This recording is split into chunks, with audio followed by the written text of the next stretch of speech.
Hello everyone, this is Muhyiddin and I am a master's student at Carbuk University.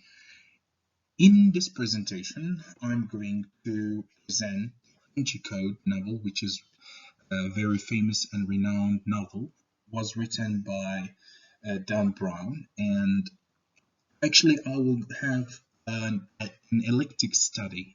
I'm going to try to immerse in the novels and we try to apply many theories to understand profoundly and interpret some of the aspects of the novel. Before that, guys, it's very important to know what is eclecticism, as it is the base form, the ground and the pillar which we are going to use to interpret and to understand the story. So it's so important to look at it as not a theory, but it is an approach which is facilitating a more profound understanding, interpretation, and to maximize the grasping all the aspects of any novel or any text. Actually, it was actually originated in a movement of that was led by a German art historian who is Winkelmann. And actually, the eclecticism was known firstly in the art before it moved to the other uh, branches of science and business and also literary. And in basic and in short, we can consider that eclecticism is to combine more than one doctrine to interpret, to define, to study a phenomena, a text, a literary text, arts, anything. So here we are widen the angle of our definitions, understanding of a certain thing. And if we are focusing and we just go shorter to the literary and literature in general, eclecticism gives us more flexibility and agility to understand the text from multi windows, from multi prospects.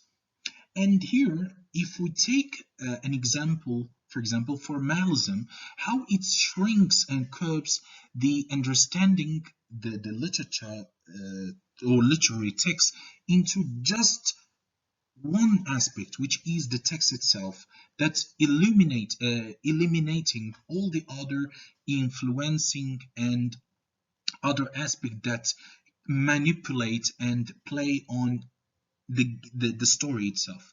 And here we are talking like social environment and the author's psychological influence. So all these can be eliminated and neglected while we are, for example, interpreting a text in formalism doctrine, which eclecticism has come to actually overcome that, to give us a wider angle and more space to interpret things. That's why it's actually used as to mingle, as to mix, as to use more than one doctrine to not limit interpreting, understanding, studying, criticizing a text from only one and mono doctrine, but to maximize it by using different and but harmonious doctrines. However, we have different theories and different usage of eclecticism, but mainly it's described that generally we need to adopt and use one primarily doctrine and to be followed by secondary doctrine. And that's what we're going to actually use in our study of Da Vinci Code. Well, as we have just had a quick look and we scan what is eclecticism, why it's important, and what are the principles and the functionalities we can use in it. as I said before, it is not a theory as much as it is a functionality that by which we can adopt many doctrines together to in a harmony way for interpretation and for a system of thought. Now, to move to our book, which is the Da Vinci Code, well, it is a very interesting book. Why? Because it's derived from many factual information that's Dan Brown taken from history of Christians. Dan Brown himself, he's so famous of his interest and being intrigued by the Christian and the Greek history, and most of his books are influenced, and you can see the trace of history of Christians in them. But still, we find that most of his books trigger a lot of controversies and a lot of problems, especially with Christians, Orthodox Christians, and conservative communities in the West, because he is presenting some ideas that might be considered or they might be seen as actually against their beliefs. And this book, which is in our hand, the Da Vinci Code, is one of the most books criticized by the community, by the conservative community, as it's described what they believe a falsified story of of Jesus and his blind bloodline and the Grail, what is believed is the bloodline. Well, if we scrutinize and look into the story in depth, and we try to understand what is Da Vinci Code novel, what is the story in short? Well, the story actually it's about a code or a secret that was kept by a group called themselves the Priory of Science. This group tried to keep a secret, which is the bloodline of Jesus, or what it's called in Christianity, the Grail, the secret. And in the story, we will have um, a professor who is from Harvard University in symbolism, and we find another protagonist who is Sophie, and they are in an adventure story to discover and unveil the secret of the Grail. What is the Grail? And they went through many experience, many adventure, many danger to find out at the end that there is a big fight between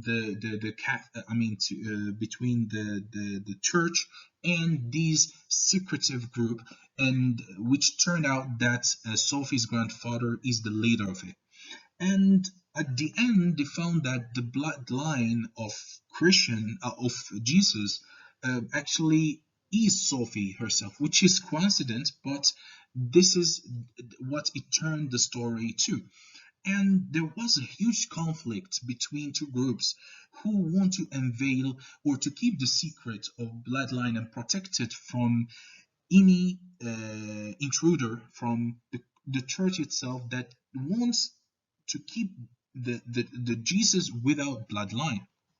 And to be honest, I still wonder why the church doesn't want this to be unveiled. This story is really interesting and it's very lovable, and it carries and it unfolds many secret and mysterious information and myths. But for me, it's more interesting the way how the book presenting um, feminism, I mean female, and here we see that um, we have two characters in this novel that are presented in a way that I didn't feel like they are well presented. And here it raises the question of feminism and the equality of female with male. And the problem raised first of all and presented obviously in Sophie's, when she was actually influenced easily, and it was so obvious to prioritizing the female's intelligence, that it's over dominant in the story, and how Londman that I mean the professor was trying to unveil to figure out the cryptics, and to find the Vinci Code to know who is the bloodline, and how Sophie's was less advantages, less privileged to think and to figure out the I mean the cryptics code. And also we see how, in the story, in the course of the events, how, she was being influenced by her grandfather when he repressed, and he pushed on her to refrain from asking about her origins, her parents, how he uh, put more weight and aggression on her while she was a child, and this shouldn't happen actually to any child, and how she has actually reacted when she saw him actually doing some vague and more unknown rituals related to priory of Zion, which she was a bit shocked, and then she decided to leave. It's so obvious that female, and here represented by Sophie, has encountered many sufferings and many hardship that if she wasn't a woman will not face it.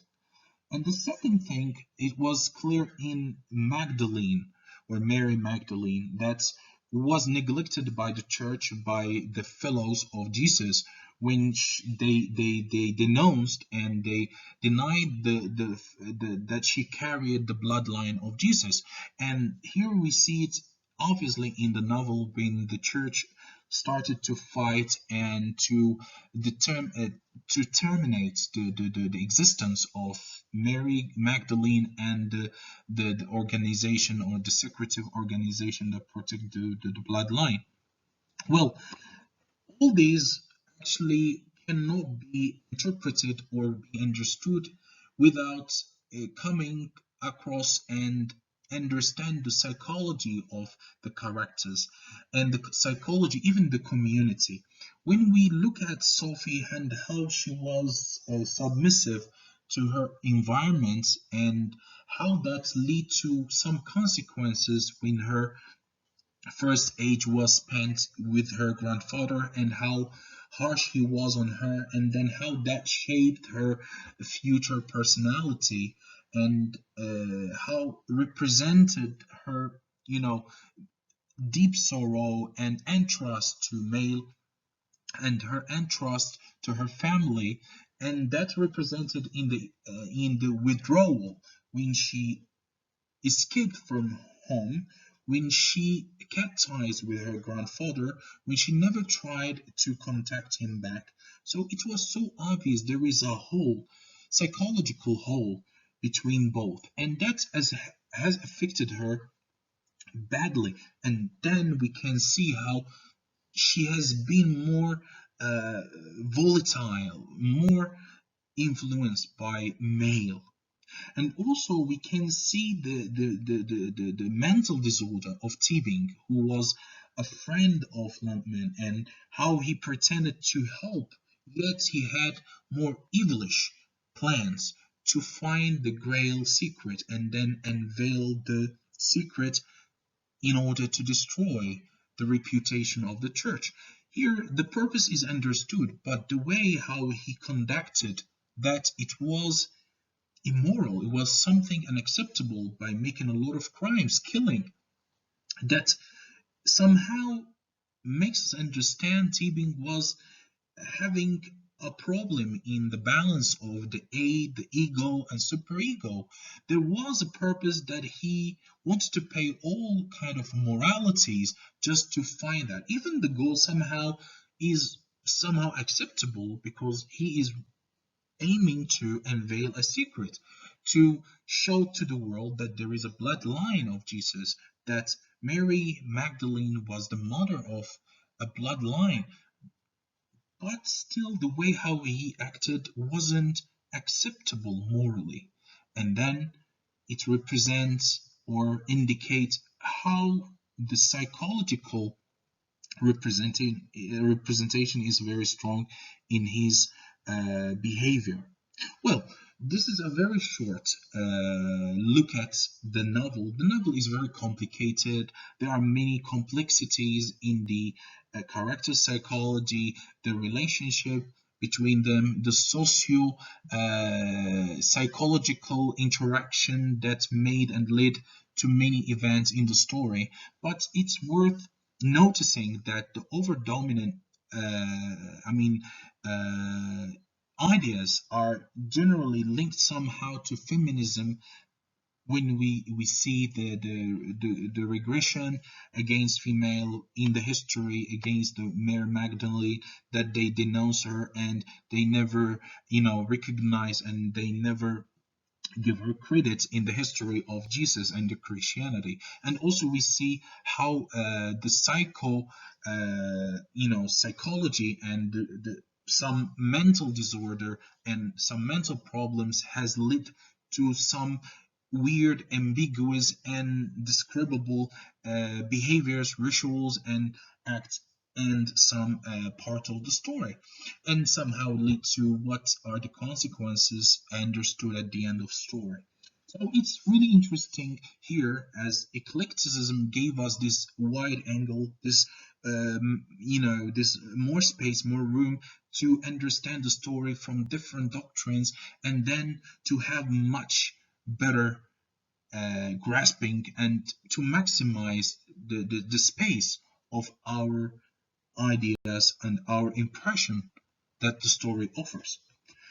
Well, that's all that I can give in this short presentation. I hope you liked it and it was useful for you. Thank you so much. This is Muhi, and have a nice day.